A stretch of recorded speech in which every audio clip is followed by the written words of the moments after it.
Hello, everyone. Welcome back to another episode of AKP Sports Talk. After one day off, we're back. As always, I'm Ari here with Korea.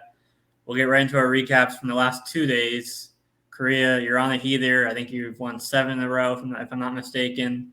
We'll talk about your 4-0 card from these past 2 days. Yeah, I mean, like Ari said, I'm on a heater right now, 7-0. I mean, obviously, we're just taking it day by day, but we're going to go past couple days. First, that Baylor Duke game, under 154.5. Like I said, it's going to be a very defensive game. That game finished at 148. That line at 145, 154.5 was, I think, minus 140. I told everyone to maybe buy it down to 154. I saw it go down to 153.5. Got you some buffer points. Game finished at 148. Like I said, it's going to be a very defensive game. Duke, like I said, they don't turn over the ball. And, I knew it was all just depending on how Baylor was going to shoot. And, they struggled to shoot the ball. And like I said, I knew this game was going to be very defensive. And, in these kind of neutral games where the first two teams on the court, it takes a little bit of time for these offenses to get under themselves. They only had, I think, 60 combined first half points for a little bit. So, like I said, it took a while for these offenses to get going. That under was great. Going to the next one right after UNC -3. Look, I knew Oklahoma was good, but they're not that good, and UNC is that good. I thought that duo of Baycott and RJ Davis was going to pretty much control the game, and Herbert Davis and that UNC squad pretty much controlled the game. Whether it was early, later, whatnot, they won by 12. It was all UNC all day. RJ had 23. They didn't even need that much from Baycott, but the fact that he had 14 and 8, you had Cormac 13 and 7, you had Harrison Ingram 11 and 7. They had size, and you could tell that the rebounding competition. Even though Oklahoma did win, the fact that they just were not hitting their shots at the line, and then not hitting that many shots from behind the arc, I knew it was going to be UNC's day, all day. Oklahoma's been one of the luckiest teams, just in terms of who they played and also being on your home court. But now you got to go on the road. That was never a good look, especially in a neutral courts game. So those are two great winners. I believe those were Wednesday. Yesterday, I gave you guys the Saints and Rams on Twitter over 45, and look at that, another free winner right there. I knew this game was not going to go. I was trying to find a lean. I didn't really like the Saints. I saw the Rams, and I saw the spreads, both going both ways, but offenses were going to show out. I knew we were going to have a little bit of a shootout, and I could not believe I had to back Derek Carr and the Saints offense for a little bit, but my God, they finally showed up when it mattered. Obviously, it didn't take until it got a little sweaty in that fourth quarter, but two late touchdowns from Derek Carr, to cash that over for us at 45, with first I think it was the Juwan Johnson 5-yard catch, and then what's his name, A.T. Perry, who is this, his 35-yard reception for the touchdown that cashed the over. That was definitely one of the best ones. And then you want to talk about the most sweat-free win of the year, USF +3. You want to know why? They won 51-0. Yeah, they won 51-0, people. I mean, I knew it was going to be bad for Syracuse. They were down to their fourth string. Garrett Schrader was already out. And USF, one of the better top organizing rushing teams in the country, facing off against Syracuse, who can't stop the run. I knew it was going to be bad, but 51. I will say this makes up for the Old Dominion loss I had the other day. The fact that I had USF +3, I didn't have to worry about it the whole entire game because they were up 45-0.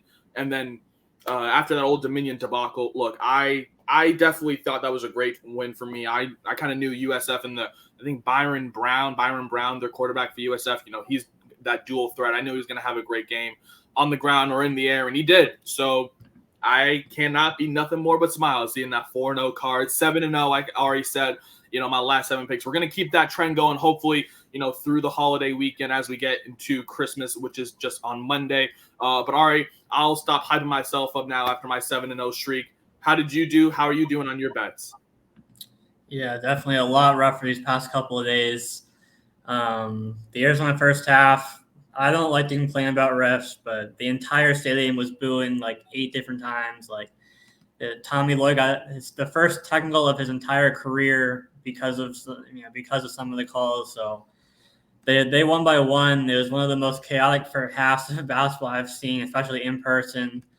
They won by 1. There was, I can get into it, but Then the Kings was tough. The Celtics showed up. I think Tatum was out that game as well, if I remember correctly, and the Celtics still won by 30 or 20 plus, whatever. Um, it was impressive after a tough overtime loss the night before in Golden State. They rebounded quickly. They got Porzingis back despite losing Tatum, so that helped obviously. So yeah, that was tough on Wednesday. 1-1 on Thursday. Saints +4. They had a top 10 pass defense. I thought that they would at least limit Stafford a little bit more than they did, but Stafford got pretty much anything he wanted. I mean, obviously Stafford's not mobile, but watching Stafford at least move a little bit around the pocket compared to Derek Carr just standing like a statue in the pocket was obviously tough to watch. The Saints made it close at the end to almost covering, with a touchdown and the 2-point conversion to go down by 8. But then they kicked the onside kick because they had no timeouts left, despite there being 4 minutes left. So that was tough. Then the Pelicans, my lone win these past 2 days. The Cavs won the day before without Mitchell and everyone out. Obviously, Garland and Mobley are out long term. Mitchell was out. But they got a legacy game from Sam Merrill, who dropped 27, 30 points. He got hurt. He got hurt yesterday. But the Pelicans still they still covered with ease, the 3.5. So obviously I'll take it as a lone win of the 4 plays these past 2 days. You mentioned the Arizona game, and, we literally talked about it after. I was leaning more toward the full game spread, but, I knew this Alabama team could make it a game at the second half, but it was the exact opposite. And, like you said, that arena, if you saw the game, you were there. But if you saw, definitely some ticky-tacky calls from the referees, you could hear the boos coming from not just, Arizona fans, Alabama fans, whoever, just, very, ticky-tacky calls. But, that's just college sometimes. That's just sports sometimes with these referees. But, and it's unfortunate to see the first half spread didn't cover, but the full game did. So, we were just talking about it. So that's just a tough break. And then you mentioned, the Kings just getting absolutely beat down by the Celtics the other day. And yeah, they were even without Jason Tatum. Jaylen Brown had himself the day. I saw the video of him finishing with his left hand. And that's the one thing that everyone makes fun of him, is that he can't finish with his left hand. He was looking at his left hand and waved to the crowd. I knew, it was definitely a long day for the Kings. And especially on De'Aaron Fox's birthday, just couldn't, he had a great game, but he got pulled in the third quarter. He was the only one who showed up, pretty much. Exactly, on his birthday. Yeah, it was the only one. I mean, I was about to say, he got pulled in the third quarter because they were already down by so much. No one else really showed up. Sabonis, no. Herter, no. It was just a tough day for the Kings at home. And then yesterday, you mentioned the Saints. I was leaning the Saints, but I just cannot back Derek Carr anymore. I've seen how that offense is so anemic when he's just staying in the pocket. Like a flagpole, and that's kind of all he does. As you mentioned, he just does not move. He doesn't get outside, and he can't run. And that kind of limits yourself against a pass rush that has Aaron freaking Donald at the line of scrimmage. So it was hard for the Saints, and they made it close-ish, but it was all pretty much garbage time. In the end, like we said, the Rams were up pretty considerably, throughout that game, and it was just a catch-up game for the Saints and Derek Carr. So. That's a tough loss for you. But, like you said, we do like to end on the win. And obviously the Pelicans -3.5, that was our big winner yesterday for you. Like I said, definitely want to end on the win. And, that's always how we like to stride. And, the Pelicans definitely had, one of the better games offensively. We've been questioning, how this offense is looking.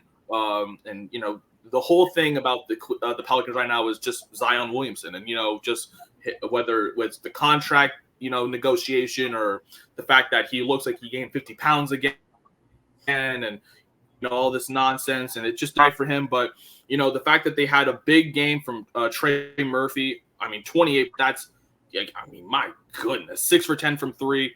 Yeah, it was definitely a step up game for some of these guys. And you mentioned what I think with.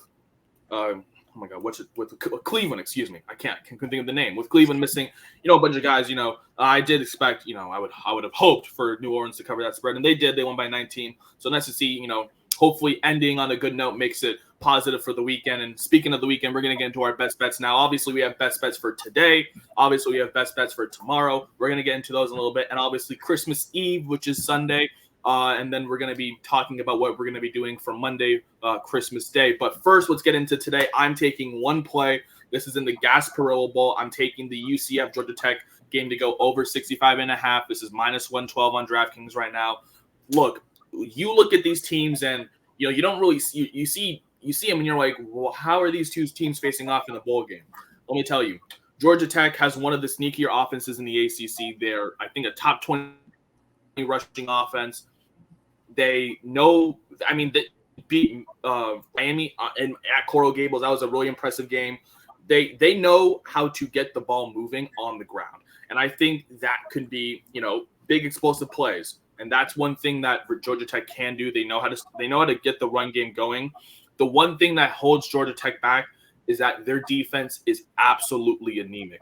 And then you look at UCF, and they have one of the best offenses not only in the Big 12 but in the country. I think they average 500 yards per game from Reese Plumlee, which is, I think, like 7th in the nation. He's slinging the ball.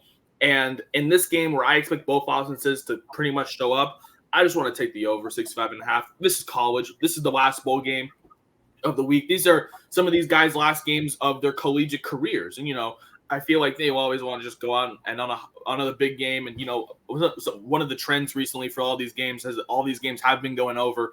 Oh, except for, I don't know what yesterday's line was, but I mean, maybe USF cashed it themselves. But I do expect this game to go over. I think UCF's offense will be showing up tonight, especially in this Gas Bowl game. If I did have a lean, I would take UCF on the points, but I just think this game is going to be really high scoring. I expect Georgia Tech to lean on their running attack, and then UCF, obviously, with Reese Plumlee in the air. And UCF's defense is not the strongest, but I will say it's definitely a lot better than Georgia Tech's. I mean, I will say the one thing Georgia Tech does, UCF does have a good secondary, but they can't really stop the run. And obviously Georgia Tech has a great offensive running attack. So that's why I'm just taking the over here at 65.5. I know it's high, but I really think this is going to be a high scoring game. I think both teams could get into the high 30s, maybe in 40s, just depending. This could really be a shootout. I hope it's a shootout. But I think this is going to be one of the best games of the early college football bowl game slate. So I'm just taking this game to soar over. I'm taking UCF, Georgia Tech. We love overs here. We're taking that over 65.5. That is our best bet for tonight. Ari, if you have anything tonight, what are you cooking up? Yeah, just one play for me. The Heat returning home, though they're at Orlando, so they're still in the same state, obviously, but returning to their home court where they're hosting Atlanta. Last game against Magic, no Jimmy Butler. They were a 5-point underdog, and they won outright. No Butler again tonight, but they're still a favorite against Atlanta at home. Atlanta's obviously, I guess, one of the more volatile teams you could say in the NBA, where it's like, depending on how well Trae Young's doing, DeJounte Murray, guys like that, Capella, they're like super up and down. I just like the Heat. I said the Heats. I don't know why I said Heat. Well, Heat. We still get the same thing here. Yeah, but yeah, I'd like them to win at home. They should get Kevin Love back. Not that makes a big difference, but they proved that they can win without Butler against a tougher Orlando team on the road. And now they return home to face Atlanta, who's generally a little bit worse on the road than they are at home as well. So I'm going with the Heat as my lone play for tonight. They're like a 1.5-point favorite, so I'm just taking them just to win them on the money line. Yeah, this is another system for you. Just, when you see those close spreads in the NBA, just take the team to win on the money line. And, you mentioned this Miami Heat team, even though they're getting, a little bit with Kevin Love. I mean, it's not the K Love of 2010, but still, a good rebounder and protector inside. And then obviously you mentioned the Hawks not really being, the same team on the road as they are at home. The Hawks always been, very, one of the teams struggling in terms of defense this year. They are getting steals, though. They're up in steals. They're up in rebounds. But I like this Heat team at home. The Heat obviously play a lot better at home. So you mentioned I like the Heat. Take them straight up on the money line. You mentioned that spread very close anyway. So just take them on the money line. Surprised you're not taking anything for Jordan Poole's famous return game to the Bay. Staying off that. Yeah, we're gonna stay off of that, but we're gonna go into tomorrow's best bets now. Obviously, Saturday we have a big slate. We have some college football and some NFL's games. So I'm gonna give you mine first for Saturday, and then obviously you can see Sundays. But Saturday first in the first of two NFL games. I'm gonna take the Steelers. I'm gonna take the Steelers +3, and I know it's ugly. This team just lost to Indianapolis. Let me explain. The Bengals and the Steelers, the whole AFC North is always a competition against itself. the Bengals can beat the Steelers any given day. The Browns can beat the Bengals. The Ravens can beat the Browns. The Ravens can lose to the Steelers. This division is so close, right? And you look at the Steelers in this spot, home dogs. Mike Tomlin is really, really dangerous as a home dog. That is I think a 61% ROI in terms of that system play. Mike Tomlin as a home dog. When he's a favorite, it's never good. But when he's a home dog, you definitely want to take him in this spot. Even though the offense for the Steelers is pretty much a question right now in terms of who. I mean, obviously we do know the starter is Mason Rudolph, but it could change after this week. They could go back to Pickett once he gets healthier. We'll see. What happens with Trubisky as well, depending on how Rudolph does. But this whole Steelers offense is just a complete mess right now. But I like him in this spot to take him +3 at home. In this kind of weather game, obviously it's 2 days before Christmas. It's going to be really bad weather at Heinz, or excuse me, I don't know what their stadium is. I'm still on the Heinz because it's Heinz Field. I just like the Steelers at home. I think the Steelers pass rush definitely will be able to make Jake Browning, a little bit uncomfortable. And I feel like this Jake Browning ride is gonna. I'm not going to say stop at some point, but he's going to have to come back down to earth and facing a really good pass rush in the Pittsburgh Steelers, hopefully getting healthier now. I like the Steelers team +3 at home. I just think the Bengals, I don't think the 3 points better than the Steelers team, but even though with all the offensive troubles for the Steelers team right now, I think they just slowly run the ball, with Najee Harris and Jalen Warren, kind of what, they were kind of doing at first, to get that 13-0 lead against Indy last week. But I like him +3, just taking them on the spread at home against this Bengals team. I would sprinkle the money line, but I just don't know. I just cannot bet on the Steelers right now more than just the points. So I'm taking them +3. And then going to the late night game, the Hawaii Bowl, one of my favorite bowl games. I'm taking San Jose State over Coastal Carolina on the points -8.5. I love this play. I've been sniffing this play out ever since this. I'm not even kidding you. I've been sniffing this play out ever since these two teams for the bowl game were announced, because this San Jose team is 100% better than this Coastal Carolina team right now. Obviously, McCall is in the portal. All the Coastal Carolina guys are in the portal. They're trying to leave. They're trying to get out of there. Meanwhile, the San Jose State team, they were, I think, 2-6 or 1-5 to start their season, and they saved their season, becoming bowl eligible. They got kind of screwed out of the Mountain West Championship game because they generated the matchup by a random computer, and somehow it was Boise State UNLV. And even though San Jose State, who beat, I think, Boise State or UNLV the previous week, didn't get in. So this team has something to play for. They're playing with a little bit of edge, and 8.5 is not enough. I think this defense is a lot better than 8.5 points. I think San Jose State beats them by maybe 20 or 30. We may get another USF game. I think San Jose State is the better team. And, on paper, you would say Coastal Carolina is going to cover that spread. But, when you talk about, people opting out, bowl games, and around this time of year, you got to look at who's going to be playing. And if San Jose State is not, if Coastal Carolina is not going to have their star quarterback or most of that offense, it's going to be a long day, because that's how Coastal Carolina, back in that, I think, 2020 season when we had the Mormons versus the Mullets, back that game, Coastal Carolina's offense was kind of the main thing keeping them in that game. We saw how their defense was pretty shoddy, and it still is not the greatest. But, in this game, I think San Jose State is definitely going to be taking that edge from their missed Mountain West Championship appearance in this game in Hawaii. So I'm taking San Jose State to cover that spread at -8.5. But now we're going to go to Christmas Eve Sunday. Obviously, just NFL on Sunday. And here are my picks. I'm taking the Packers -5 against the Panthers. I will gladly fade this Panthers team to the limit. This team sucks, okay? This team is bad. Like, bad. Yes, did they win against the Falcons in a game where it was pouring rain sideways, left, right, and center, and Arthur Smith doesn't know how to coach a football team? Yeah. But this is the Packers we're talking about here. This team is trying to be in the playoff hunt, obviously. They've climbed all the way back. They're playing at home. The way that this offense looks right now looks a lot better than what we were talking about earlier. We mentioned earlier in the season, I remember you talking about how we love to fade the Packers in the first half just because their offense cannot do anything. And now, they seem that Jordan Love finally is starting to, look a little more comfortable in that pocket. They still have Aaron Jones and A.J. Dillon back there.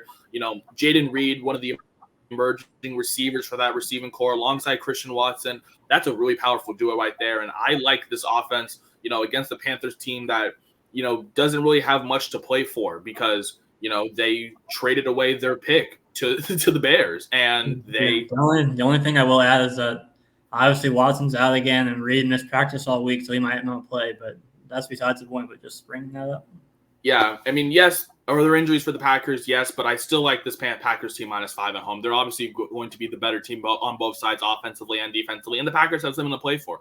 I just think the Packers, especially at home, I think this Panthers team is going to be a little bit out of their element, especially, just in this is a really, really bad spot for the Panthers. I think this is the worst spot that they could be in just because of the fact that, they're playing this, even though the Packers a little bit banged up in the receiving core, as you just mentioned, the fact that the Panthers are kind of in this, we don't know what we're going to do because obviously, the main problem is their offensive line because they can't block Stevie Wonder for God's sakes. And, if you're going to go to Lambeau in that environment, I just can't back you. So I like the Packers -5, and then the Texans +3.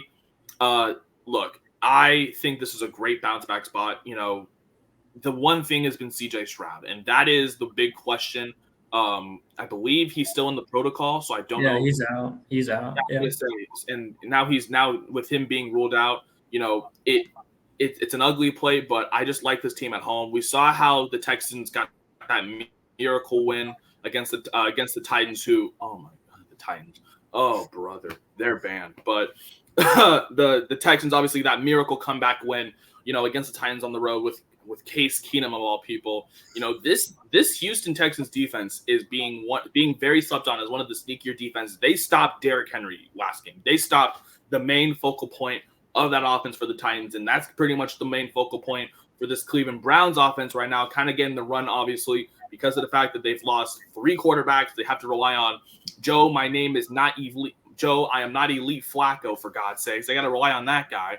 And there's nothing wrong with him, but he's definitely more of a game manager. And I don't see him doing well in this spot on the road, obviously, against a Texans team that, both teams are obviously trying to fight for that wild AFC wild card spot, obviously, or division potentially for the Houston Texans. I think the Houston Texans could eventually still win the division, but, not having your star quarterback is definitely going to be a big challenge. But at the same time, I just think this is going to be a really defensive game. We talk about the Cleveland Browns being one of the best scoring defense in the league, not allowing teams to go down the field. But in this kind of game, I like the Texans just to cover at home. I think D'Amico Ryans and that Texans team does just enough to cover this 3-point spread.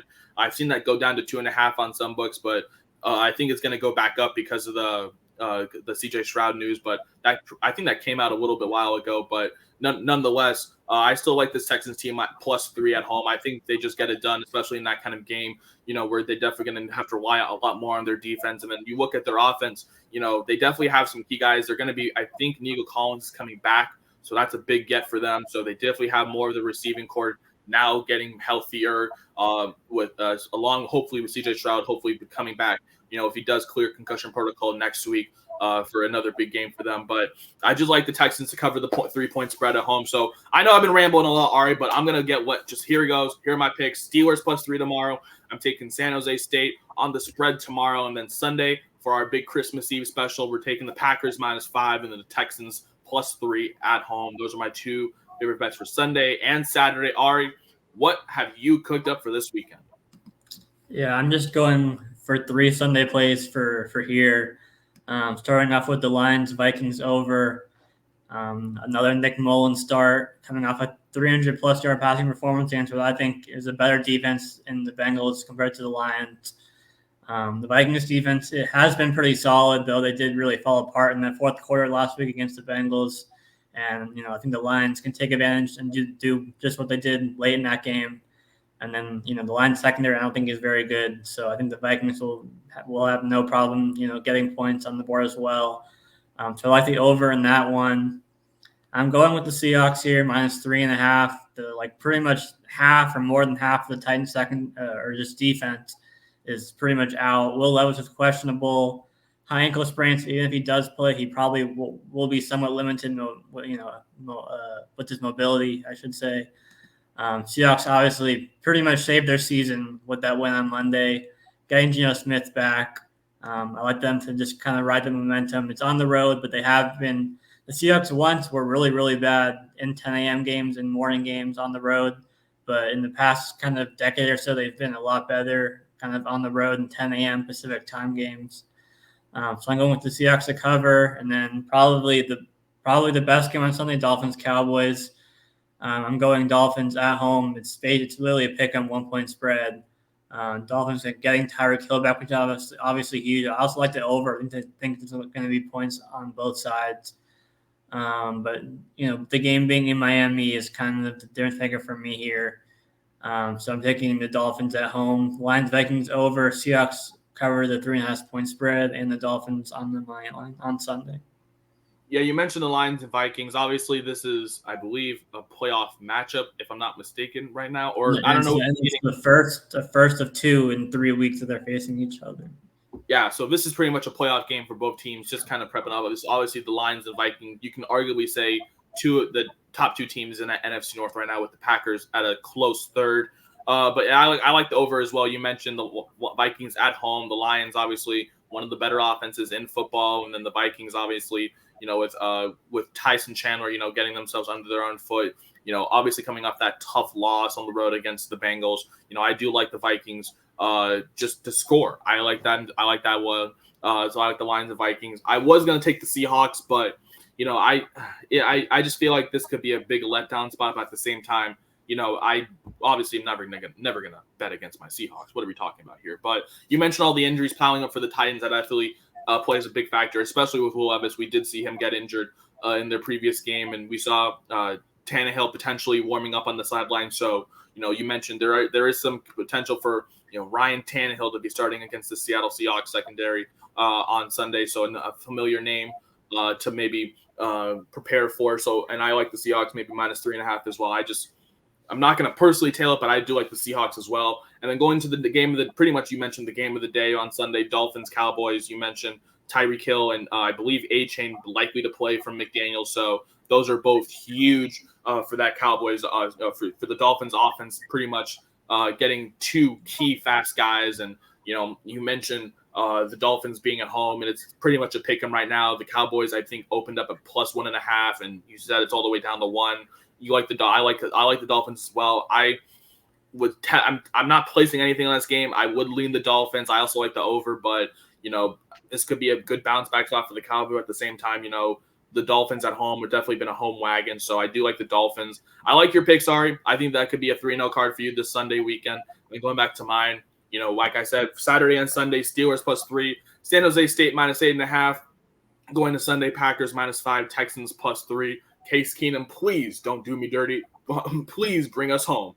You can find all these plays once again posted on our Twitter, AKP Sports Talk. We will have today's card posted momentarily. We will have Saturday's card posted later tonight, and then Sunday's card posted Saturday night. And then also, just wanted to let you guys know, obviously, we will not be recording on Monday to save you guys, let you guys spend some time with your family on this wonderful Christmas holiday. So we'll be having our best bets for Monday, Christmas Day, posted on Sunday, Christmas Eve night, right around probably during that Sunday night game between the Broncos and Patriots on NFL Network for some freaking reason. Who wants to watch that game? But we're gonna have our best bets for Monday's Christmas Day slate posted. Obviously NBA, we have NFL. That's probably going to be the primary 2 sports we're going to be looking at for Monday. But we'll be back recording on Tuesday. So don't think we're going to be gone for another one. I know it's going to be a little while since we record again, but obviously we want to let you guys spend some crucial holiday family time with each other. But that's going to do it for this episode of AKP Sports Talk. That is Ari. I'm Korea. Thank you guys so much for tuning in. Don't forget, like I said, all of our plays will be posted for today's slate in a little bit. Tomorrow's slate later tonight. Sunday's slate, wait on Saturday. And then Christmas Day, NBA, NFL. Obviously, that's going to be on Christmas Eve, Sunday night. Obviously, on our Twitter down below, AKP Sports Talk. Thank you guys so much for tuning in. We will see you guys on Tuesday. Merry Christmas, guys, and we will see you. Have a happy holidays.